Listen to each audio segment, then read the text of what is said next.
Hello YouTube, we have another week of Overwatch University Reddit questions. I've again filtered out a couple of the really common repeat questions and picked some interesting ones that hopefully you guys will enjoy my take on. Here we go.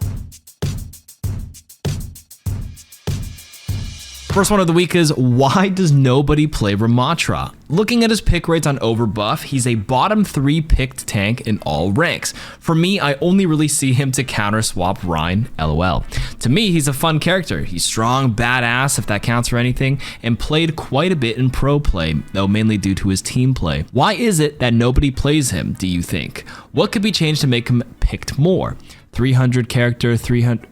Oh, because Reddit needs 300 minimum characters in your body for it to be sent. Okay, I see what he did there. First of all, you're right. His pick rate isn't very good. I hardly see him in ranked, but he's not bad at all. If anything, he has played quite a bit in pro play, like you said, and has his place in pro team play for 2 reasons. Number 1, his survivability, the space he can create with a good team play with his gravitic suck, whatever the hell that ravenous vortex. In team play, pro play, the best ability is a stall with the block. Being able to block and have your team take advantage of the space you're creating and the threat you're generating is very, very good there. But in your average solo play, doesn't really do anything unless your team takes advantage of the time you're buying, and you can't really count on that. To top it off, his burst damage kind of got nerfed after season 9 simply because everyone has a bigger HP pool now. The punches in his Nemesis form do 60 damage each. So when people used to have 200 HP, 3 punches into melee. Now with everybody at 250, it's 4 punches plus a melee. And if they get even a sliver of healing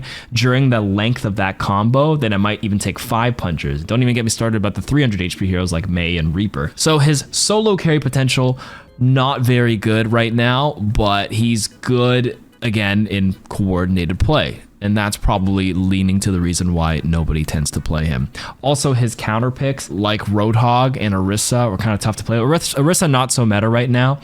Roadhog generally is pretty good into Ram. Roadhog just recently got nerfed, so I would like to assume the Ramattra is actually rising up slightly and slowly in the tier lists. I would grade him probably like B+ for most people if you can actually get down some of his team play and coordinate with your team with a nice Ravenous Vortex, catch somebody off, and buy some time. Maybe dual queue with somebody if you're going to play Ram, and you'll probably find some success. Next is actually a hot take, not a question, but it does have the question or discussion flair, so let's cover it. Hot take, Zarya versus D.Va is a pretty fair fight.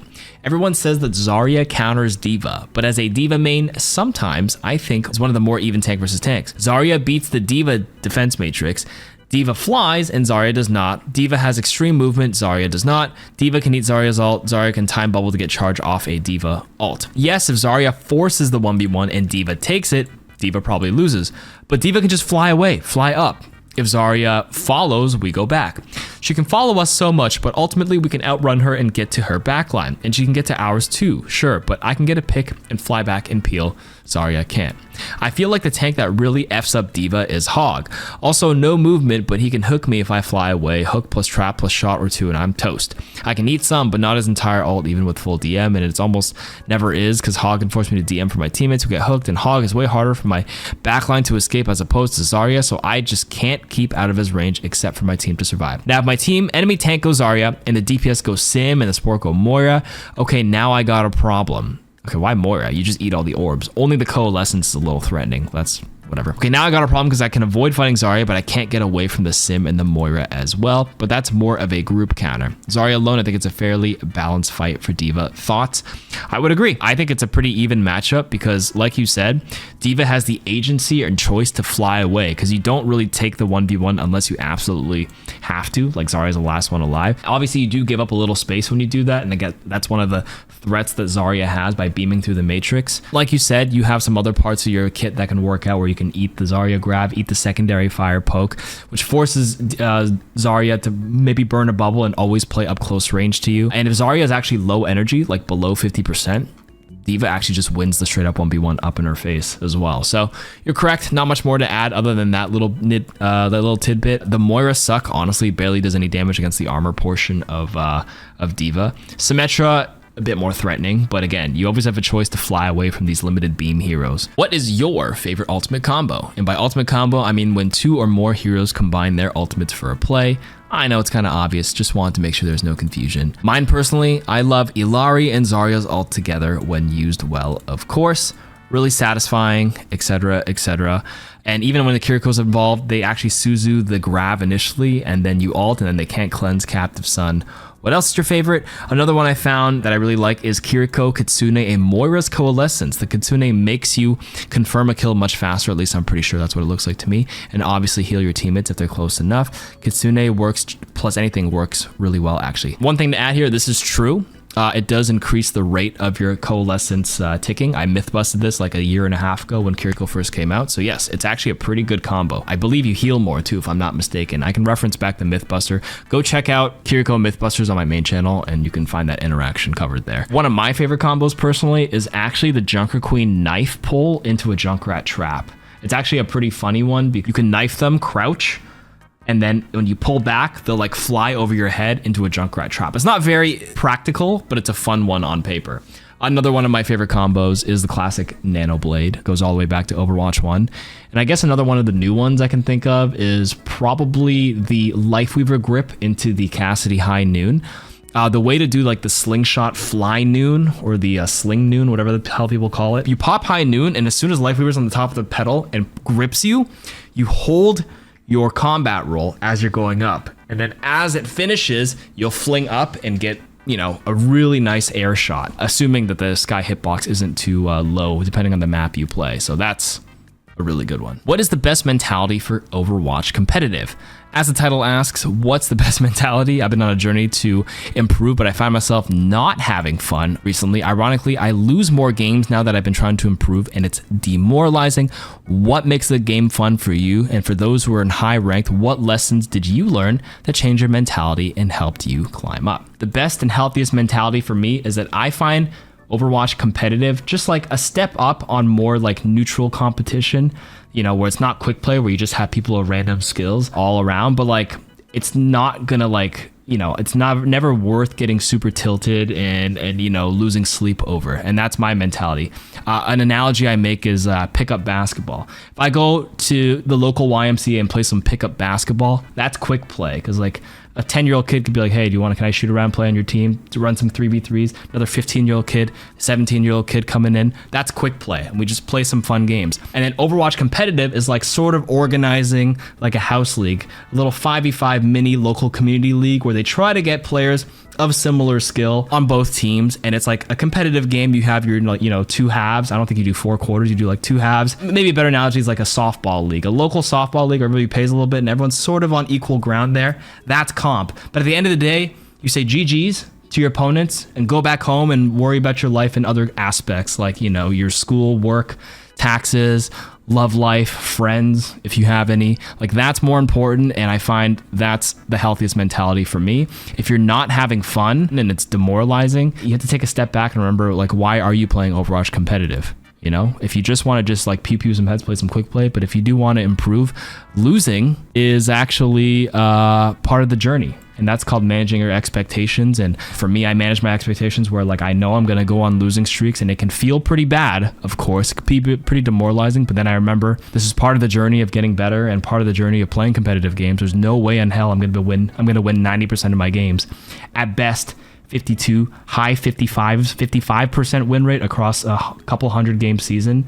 I think my 600 games in season 9 that were tracked, it was like a 53% win rate. So I'm going to be losing like 270 games, but I can win like 295 of them. And that's, you know, part of the expectation of playing the game. And if you can get over that hurdle and trick yourself into not losing any sleep over it, it's a much healthier mentality for Overwatch comp and other aspects of your life. Why am I so much better at tank than DPS? Is it just mechanics? I played Genji and Cass for like 1.5 years, peaked Masters 2 on console before I swapped to PC and got Diamond 4 in Season 8, Plat 2 in Season 9, but now I'm actually Plat 4. Recently started playing tank though, playing Winston, a little bit of Sig, got to Masters 3 on PC. Are my mechanics just bad? I would assume that tank is more brain oriented whilst DPS is more mechanics. The tank role is just a completely different game than like DPS and support in my opinion. Like with DPS and supports, you have to think about your angles a lot more, but for a lot of tanks, they're pretty straightforward. You're not really taking too many aggressive off angles. You just have to like orient your space and natural cover a little more, and some players will just find that naturally a lot easier. If you're a good DPS player, your mechanics will be already pretty solid for a lot of the tanks, because I feel like there's a lot more finesse required on DPS, and you know, you don't need to like transfer as much for tanks, and as long as you're playing your cover and you're spacing to the other tank correctly, you can actually get the job done pretty well. So I would say this just kind of fits your playstyle a little more than anything. It doesn't mean brain oriented is a bit subjective. Again, it kind of depends on the tank you play and the DPS you play, but DPS does require a lot of brain in terms of thinking of the angles and thinking of the person you have to mark and the pressure. But for a lot of tanks, it's just like jump and clump. That's oversimplifying it. Or like, you know, just like kind of shoot the other tank for a bit. Mauga's a lot more brain off because your job is to literally shoot the other tank to keep yourself alive.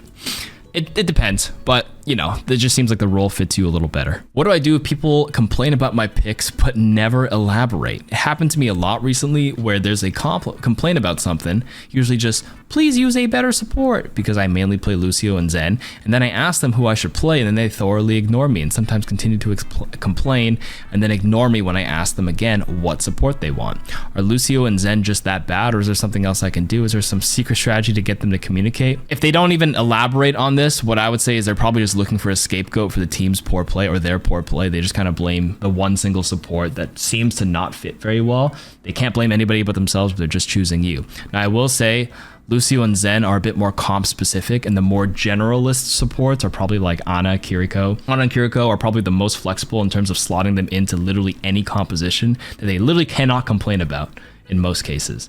Lucio and Zen. Lucio works a little better with Brawl, can work a little bit with Dive, can work a little bit with Poke, of course. Lucio is a pretty good generalist as well, but if you're Lucio and you're paired off with another with a Zen or like a Lifeweaver or like a Mercy, doesn't really complement the other support, then you run into trouble. If you don't know what to play and people are complaining and you want to appease them, Ana and Kiriko are the safest bets, in my opinion. If they complain and still ignore, and you're just a hard locked into Lucio and Zen, I would just ignore them. Like, who cares? As a healer during a skirmish, is it good to purposefully take damage that you can heal to build your ultimate? I think this comes down to more of a statistics question than anything, but I've always wondered this. If I'm a healer and the teams are trading damage back and forth prior to the team fight, is it worth it to take damage I know won't kill me so I can heal off that damage for my ult charge?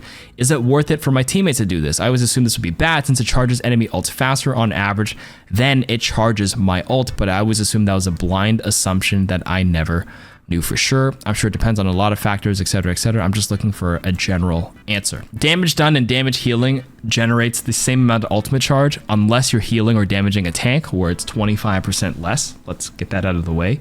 So they're not necessarily generating it faster than you, but it depends on the hero they play, because each hero has an individual ultimate threshold amount of charge they have to earn before they can cast their ultimate. These are numbers available on the Overwatch wiki.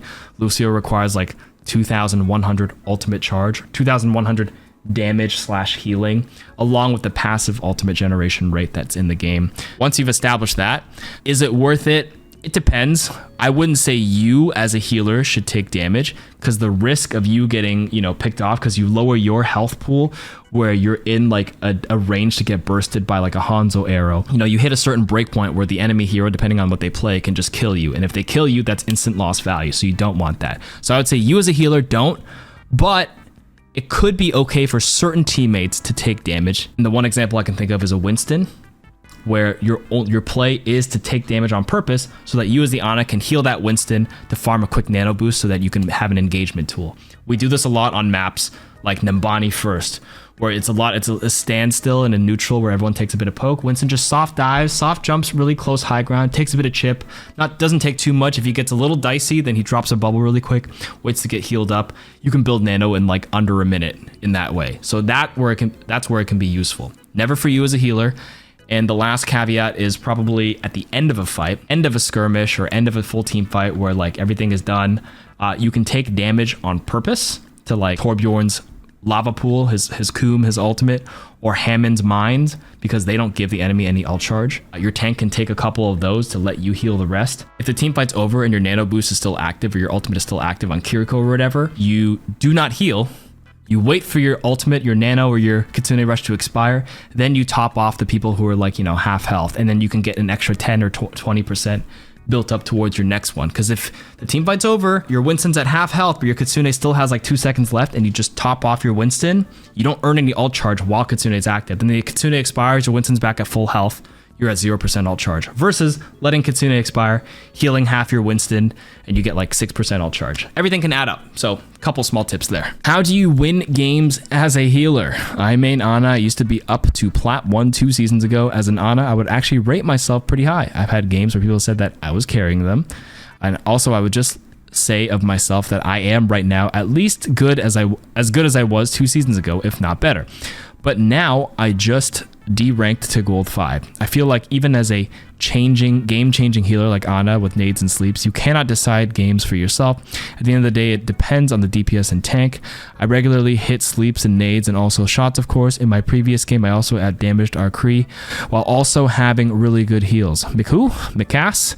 So naturally, I feel like I can do whatever I want and play however good I possibly can. I will still lose if our DPS and tanks are bad. It feels so unfair and unsatisfying to lose so much MMR for playing good too. I wish the system would finally revolve around playing well, not just you kind of carried, blah, blah, blah, blah, blah, blah. It's frustrating. Plus the fact that I'm just as good 2 seasons ago, yet I am 9 divisions lower. It makes no sense. Why to continue playing this dead game? What do you guys think? Okay, this definitely feels like a very angry rant. Now, 2 seasons ago, I assume you're saying season 9, you hit Plat 1. This is after the reset, right? Because maybe, are you remembering this correctly? Is it 2 or is it 3 seasons ago? If it was 2 seasons ago, not including this season, 10-9, Platinum 1 in Season 8 is the equivalent of like mid-gold post Season 9 after the HP buff, after the whole reset. Okay, so being gold 5 to gold 3 is like not even that bad. Also, saying that you're playing just as well as 2 seasons ago is a little subjective because the game is always evolving.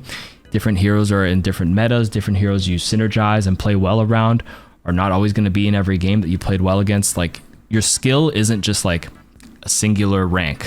It's like a range, a wide range. And people have wider skill range of rank floors and rank ceilings depending on how tiltable and how like crazy they can pop off. Some people are very volatile in their day-to-day because it depends on so many different factors. Anecdotally, as a support player / healer player, I've certainly felt that it's a bit harder to hard carry because I don't have as many opportunities to game-changing plays besides just casting my ultimate, which you can argue is game-changing, but the enemies also have equal supports who can press similar abilities.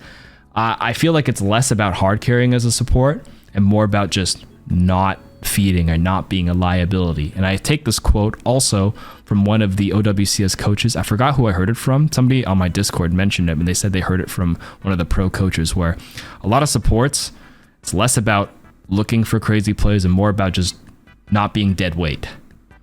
And if you can do that, that can be enough in a lot of cases. All right, last question. What's a tank to do against a tracer? I'm usually low master support, high diamond / low masters DPS, trying my hand at tank, and I'm not exactly sure what the best way to deal with tracer is. I played a game yesterday, my team was just getting decimated by a tracer. It was a control map where my team was also a junk and an ash in mid-plat. I was initially playing Ramattra, my support was BAP and more, enemy tracer was destroying them. The junk and BAP were flaming the hell out of me, despite the BAP being 0-6. From a damage player perspective, I know how to handle the situation. I'd be playing Cass or Sombra, but my team refused to swap heroes and just blamed me. Like, I'm not sure what. Real talk though, I feel like dealing with tracer isn't my job as a tank. I was either trying to hold the front line as I can't be chasing a tracer around the map. What should I be doing in this instance as a tank? The enemy tank was a Junker Queen who was constantly pushing up, and they had an Ana that was making sure to use a nade on me anytime. You're right. It's not your job. And believe it or not, telling a person that their hero, it's not their job, is actually a tip in itself, so you don't waste time chasing the tracer around. I used to do this, one tip for every hero series, where sometimes the best tip is to ignore them, because like if you're spending time chasing someone that you literally can't chase, you're losing value by losing the space you're supposed to be holding. So you're not supposed to do that. So, You're right. This might just be a lost cause. What you're supposed to do as Ram was to hold the front line, make sure their queen doesn't cross your no-no zone, and make it even more snowbally for the enemy team. The Moira should be helping the Baptiste. The Moira should be marking this, like it's DPS. Those are fine choices. Ashe can try her best to land her shot. Junkrat, not so much, dealing with Tracer, maybe a sneaky trap, but the Moira should be marking the absolute shit out of the Tracer, sucking her off everywhere she goes and following the Baptiste. That's like the only play in the BAP. Gotta press the regen burst, gotta press the lamp, and that's it. You're doing your job as a Ramattra, as a tank. A lot of tanks, you can't really chase the Tracers. You can't really chase the super mobile heroes like the Pharaohs, like the Tracers, unless you're playing D.Va and, you know, stuff like that. But as a Ram, can't do anything about it. That's the right idea. You could technically swap to maybe D.Va. It's like one of the options to peel a little bit, or you just have to play a pick potential Roadhog, which is why Roadhog's kind of an annoying hero in ranked, because like your team could be losing and you just play a different hero where it's like you still can ignore the Tracer, but like you just play for your own picks and try to dominate their backline. The Tracer dominates your backline, but you as a tank hard carry and dominate their backline. All right, and that's it for the Reddit questions of the week. Hopefully you guys enjoyed it, and I'll see you next week. Ciao.